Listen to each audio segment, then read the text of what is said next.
আজি আমি বেনবা ধুইছো শীতকালীন একটা স্পেশাল ডেজার্ট, সেটা হচ্ছে খেজুর গুড়ের পায়েস। মুই রান্না করতে সেরকম একটা এক্সপার্ট তো না হো, কিন্তু মোক খেজুর গুড়ের পায়েস সেই ভালো লাগেছে।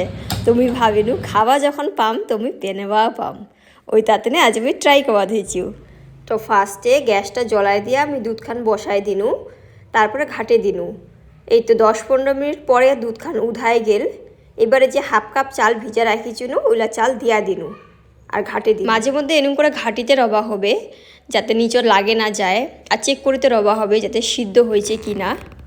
তো প্রায় 10-15 মিনিট পরে চেক করিনু 30% হয়ে গেছে। এলামুই তেজপাতা আর কাজু কিশমিশলা অ্যাড করে দিনু। এরপরে আরও কিছুক্ষণ লো ফ্লেমে রাখি দিনু।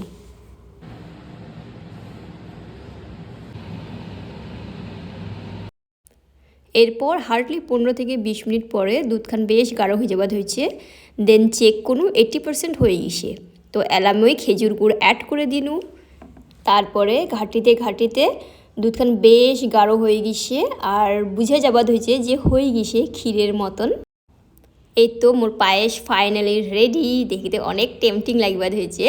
তো আমি গ্যাসটা বন্ধ করে দিনু আর আমি ভাবিনু যে আগে মারাক টেস্ট করাম।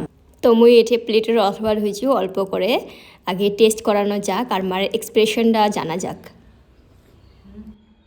যাইছে তো আমি ভালোই পায়েস বানাইছি। আজিকার ভিডিও এটি কি নাই। Thank you for watching.